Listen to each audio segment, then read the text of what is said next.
আপনি অন্ধ নাকি? আশ্চর্য, আমি অন্ধ হতে যাবো কেন? আমি তোমার স্বামী হতে চাই।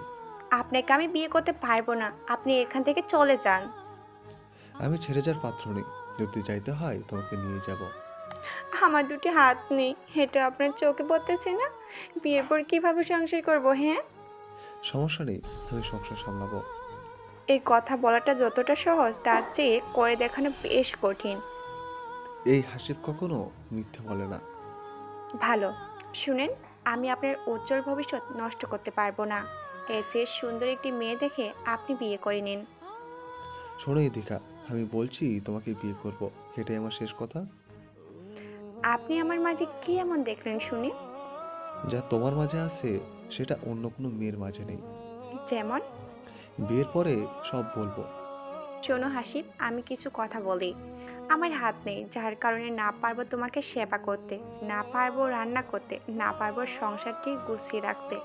এসে তুমি এইসব পাগলামি বন্ধ করো প্লিজ।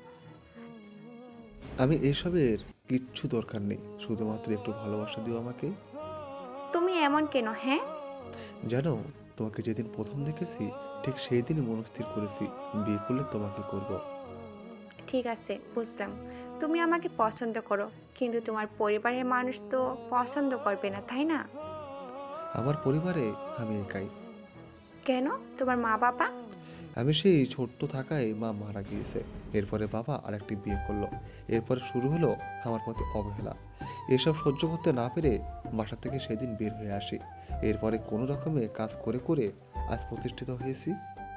ও, জানো, আমিও আমার বাবা মায়ের কাছে একটি বোঝা। হুম, আমি সব জানি। হাসিব, তুমি ভেবে দেখো, এখনো সময় আছে কিন্তু। আমি একবার যা বলি সেটাই করি। পাগল তুমি। হুম, তোমার জন্য পাগল হয়েছি। এই প্রথম দেখলাম কেউ একজন প্রতিবন্ধী মেয়ের জন্য এত পাগল হয়। এই কে প্রতিবন্ধী, হ্যাঁ? কেন আমি?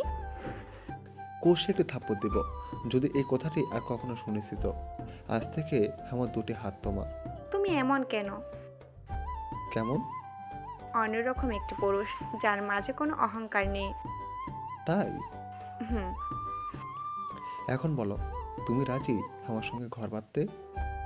রাজি না হয়ে কি আর পারি? I love you Digha. I love you too হবো স্বামী আমার। আসলে ভালোবাসা সুন্দর, যদি ভালোবাসার পুরুষটা ভালো হয়।